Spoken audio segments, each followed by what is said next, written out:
Hey guys, sorry that I missed our actual reading time today. So I told you that Mrs. Betterton, I'm going on a trip on Thursday. And so I kind of got stuck out running some errands. I ended up running into a really sweet friend and lost track of time with all my errands and the friend. And so I missed our time. So anyway, I am so sorry. Reading is super important though. And so it is 9:45 I think right now. And I'm going to go ahead and still read and then just upload this and y'all can read it, catch up. And just please know that this week I'm probably going to be just uploading videos instead of doing live readings so that I can make sure and pack and get ready for my cruise. I'm so excited. Today I went to Dollar Tree and I got supplies for the kids in the Bahamas. We're going to be taking supplies to the school. So anyway, I'm super excited and I apologize for missing our time today. But it really does mean a lot to me to see that y'all are reading and staying caught up. And I know that some of y'all might be on vacation and you might not be able to read either. And so I'm still wanting to make these videos though so that you can read when it's a good time for you. Reading is so, so important, and that's why I'm doing this, because I just believe that with all my heart. So I hope that you're enjoying this, and I hope you're having a great summer, and I hope that you're getting out and enjoying the time with your families, and also reading some good books, other than just these awesome books. So we started this book on Friday. It is the number 10, Monday with a Mad Genius. And so we're going to be finishing this book up this week, and then we will start our newest book probably Monday. I won't actually be back until late Monday, so I'll have to pre-record that also. Okay, so here we go. Chapter 4, Battle Scene. So remember, Leonardo da Vinci was shopping. He was getting bread and his cheese and all this stuff. And Jack and Annie were looking for him, and they finally caught up to him. And they had to ask him if they could please spend a whole day with him. And he said yes. So chapter 4, he had just said he'd heard the clock dinging and donging, binging and banging. And he said, oh, I got to get to work. All right, so chapter 4 is called Battle Scene. Jack and Annie hurried to keep up with Leonardo. So where are we going? Annie asked. To the palace of the great council, said Leonardo. I was hired to paint a fresco in the council hall. I've been working on it for months. What's a fresco? Asked Jack. It is a work of art painted onto a wall, said Leonardo. One must spread plaster on the wall and then paint very quickly before it dries. Sounds like fun, said Annie. Not for me, said Leonardo.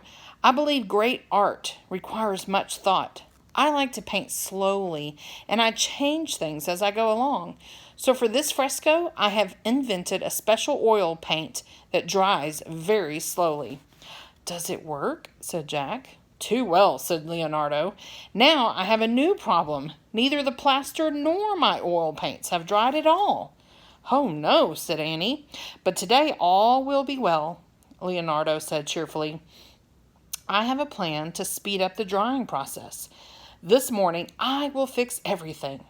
Leonardo led Jack and Annie into a square with a large building. There it is, he said, the palace of the great council. The palace looked like a fortress. It had rough-looking stone walls and a tower that rose high into the air. The palace is a very important place, said Leonardo. It is where the governing council of Florence meets. Come along. He opened one of the grand doors and guided Jack and Annie into a courtyard with a fountain. This way to the council hall, he said, and the latest work of Leonardo da Vinci. Leonardo bounded up some steps and down a corridor. Jack and Annie hurried after him until he passed through another grand doorway and stopped. Leonardo put down his basket and raised his hands. My fresco, he said. Oh, man, breathed Jack. Okay, so here's a really cool picture I'm going to show you. So there they are. And then there's the fresco, the painting. See it big on the wall? And that's the scaffolding up underneath. And he has people helping him and working with him. Isn't that cool? And I'll pull back and let you see the whole 2 pages together. Really cool. And the cool thing is it's still there today. So, really awesome. All right. They were in an enormous room with tall arched windows and vast white walls. Several young men stood on a wooden platform on the far side of the room. On the wall above them was a giant painting of a battle scene. It showed a tangle of men on horseback, fighting over a flag. The men in the painting seemed to be in a fury as they slashed at each other with their swords. Their faces were twisted, their mouths snarling. Even their horses looked wild and angry. The city has paid me to paint a scene from a battle once fought to defend Florence, said Leonardo. They wanted me to paint a scene of glory, but I believe war is a beastly madness. I hope my painting shows that. Oh, it does, said Annie. Jack nodded. It was the scariest painting he'd ever seen. Zorro, called Leonardo. One of the young men on the platform climbed down a ladder and jumped to the floor. He was a sturdy-looking teenager with a red face and wavy black hair. Are things any better this morning? Asked Leonardo. No, the paint is still very damp to the touch, said Zorro. Then let us proceed with our plan, said Leonardo. Did the pots arrive from the blacksmith? Yes, over there, said Zorro. He pointed to 2 large iron pots beneath the platform. And you brought the wood? Said Leonardo. Yes, said Zorro. He pointed to a pile of wood stacked against a wall. Leonardo set down his basket and headed over to the platform.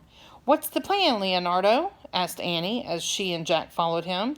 My apprentices and I will fill the pots with wood and lift them onto the platform, said Leonardo. Then we will light fires in them. The heat of the fires will quickly dry the fresco. How can we help? Asked Jack. Bring us some kindling, said Leonardo. No problem, said Jack. He put down his bag and he and Annie hurried to the wood stack. Kindling, she said. Small pieces of wood, said Jack. They catch fire first and help get the big pieces started. Jack and Annie picked sticks and twigs from the wood stack. They carried the kindling back to Leonardo, and he dumped it into the iron pots. Zorro brought over some logs. Then he and Leonardo hooked the handles of the pots to a system of ropes and pulleys. Pull, Leonardo shouted. The apprentices on the platform pulled on the ropes. The heavy pots swung into the air. The apprentices, steady, steady, Leonardo shouted. The apprentices slowly hauled up the pots. Then they pulled them onto the platform and placed them in front of the fresco. Light the fires, shouted Leonardo. Zorro lit a candle from a torch burning at the entrance of the hall. He carried the candle up the ladder and used its fire to light the kindling. Soon the wood in the pots began to blaze. Bring more wood, Leonardo shouted. Bring more wood. Jack and Annie hurried back to the woodpile. They gathered bigger pieces of wood and rushed back to the ladder. Apprentices lifted the wood up to the platform and added it to the fires in the pots. Soon, flames were shooting high into the air, warming the fresco. Standing with Leonardo below the platform, Jack and Annie stared up at the battle scene. The room grew hotter and hotter. With the fires blazing above and smoke curling through the air, Jack felt like he was in the middle of a battle himself. He could hear the clanging swords, neighing horses, and shouting men. He could feel the beastly madness of war that Leonardo had talked about. Suddenly, Jack heard real shrieks. Leonardo's apprentices were yelling, "It is dripping, master," one cried. "The paint is running," shouted another. Jack looked back at the fresco. The helmets of the warriors were melting down over their furious faces. "Ah!" cried Leonardo with a look of horror. "Kill the fires! Kill the fires!" Now it was too hot and was melting the paint. All right, chapter 5 is called Knock, Knock. The panic of the battle scene seemed to spread through the big room. Leonardo's apprentices looked around wildly as if they didn't know what to do. "Water from the fountain!" Leonardo roared. "Hurry!" He ran out of the room. His apprentices rushed after him. "We have to help too," Jack said to Annie. They took off after the others, following them down the stairs to the courtyard. The apprentices were filling buckets with water from the fountain. "Hurry, hurry, hurry!" Leonardo shouted. Jack and Annie grabbed 2 of the full buckets and clumsily followed the others back up the stairs. "This is like Ito," Jack said to Annie, remembering their recent trip to old Japan. All right, here's a picture. So first, they were lighting the fires and the kettles, hoping to dry out the fresco, the plaster and the oil paint. But now, it made it too hot. You know, fire produces heat. And so the heat was making the paint and the plaster melt. So now they're trying to put water on the fire. Crazy.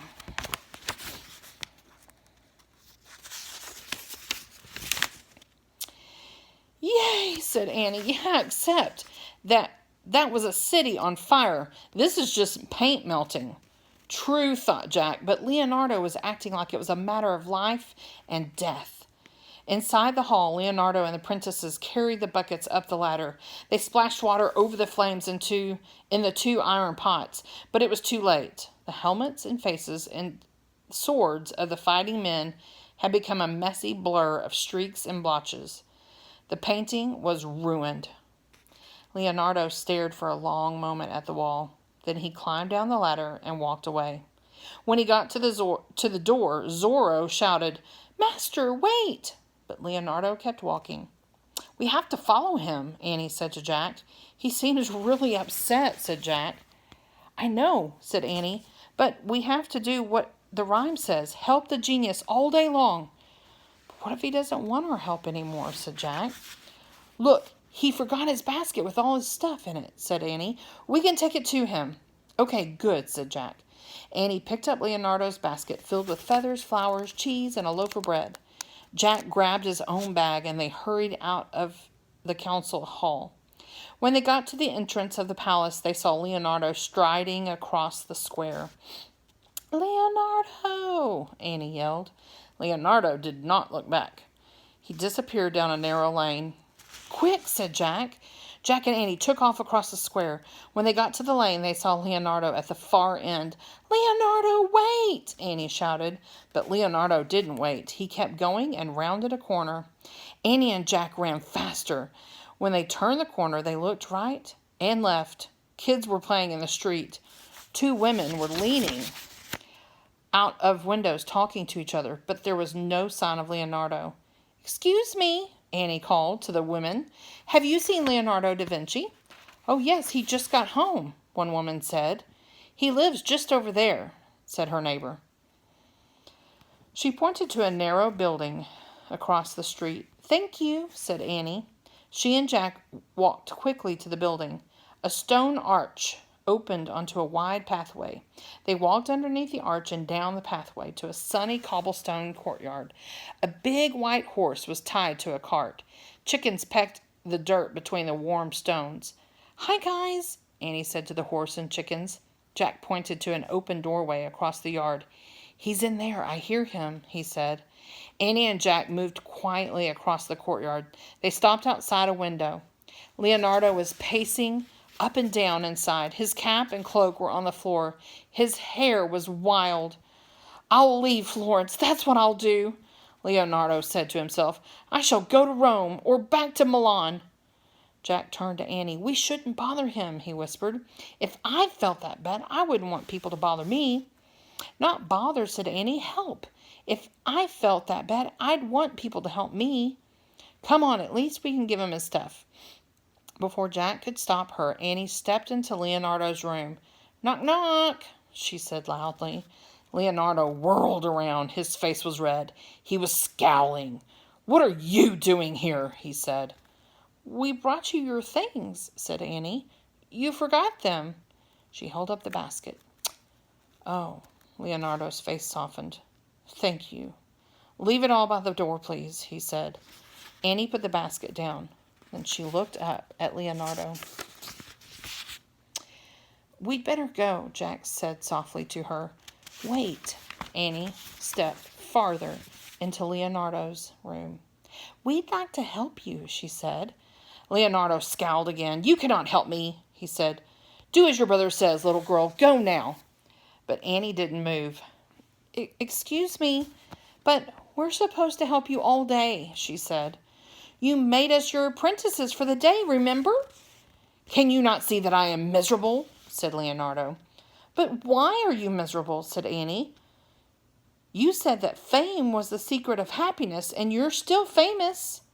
But what good is fame in the face of failure? Shouted Leonardo. This fresco was to be my masterpiece. What good is fame when everyone will now laugh at me and mock my failure? Go, please. Oh, okay, I'm sorry, said Annie in a small voice. We just wanted to help. She and Jack turned to go. Wait, said Leonardo. Forgive me. Excuse me. Goodness gracious. Jack and Annie looked back at Leonardo. The great genius rubbed his face and sighed. Then he waved his hand. Please forgive me. Come in, he said. Thanks, said Annie, and she and Jack stepped inside Leonardo da Vinci's studio. Okay. That was the end of chapter 5. All right, so tomorrow we will read chapter 6 and chapter 7. Thousands of Ideas is the name of that title of chapter 6. All right, I can't wait to see what happens, and maybe, hopefully, Jack and Annie can help him save the day again and help him with his famous painting, his masterpiece. I hope y'all are having a good day, and I'll talk to y'all tomorrow. Bye.